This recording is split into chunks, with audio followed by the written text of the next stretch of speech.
দেখেন সবাই খাইছে ঝোল দিয়া আর আমি খাই এই যে দেখেন কে রে কথা কয়। আসসালামু আলাইকুম, সবাই কেমন আছেন?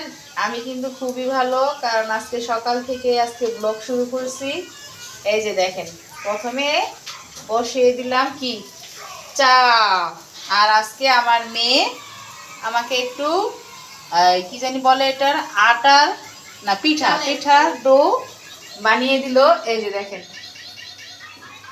বুঝছেন,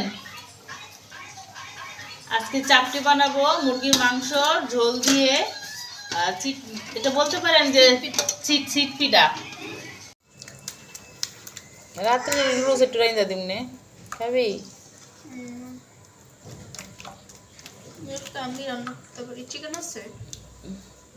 দেখেন এমন পিঠা বানাইতাছি, মানে ওটা ভিডিওতে দেখার মতো না, মানে আমি তো পারি না বুঝছেন, কি করবো তো চেষ্টা করি।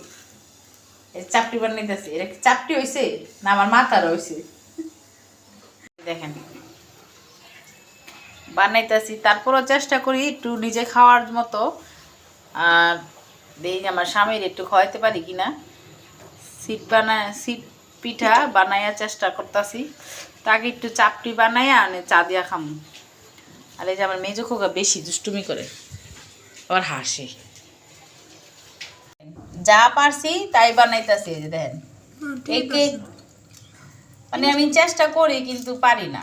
একদিন যদি হয় তাইলে আমার মেয়ে জামাইকে বানিয়ে খাওয়াবো মজাদার পিঠা, যদি হয় আর কি।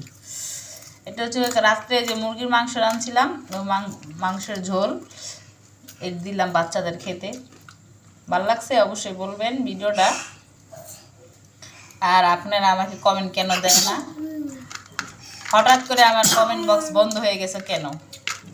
প্লিজ সবাই আমাকে কমেন্ট করে বলবেন আমার কি ভুল হয়েছে না হয়েছে। এই যে এখন খেয়ে গেল বড় মেয়ে, এখন এই যে মেজো খোকা আর হচ্ছে আমার বেবিটা খাবে না, কিন্তু যত দুষ্টুমি করতেই থাকে এই বেবিটা খুব পচা, আবার দেখে তো। এই যে দেখেন এটাও ভেঙে ফেলেছে, মানে আমি ভেঙে ফেলেছি উঠাইতে যাইয়া।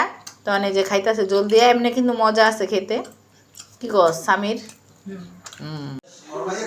এই যে দেখেন এটা হচ্ছে আমার নাস্তা, আমি চাপটি আর চা দিয়া খাই, আর আমার বাচ্চারা ঝোল দিয়ে খাচ্ছে। আর আপনাদের ভাইয়া এখনো উঠে নাই, ঘুম থেকে উঠে নেই তারপরে খাবে।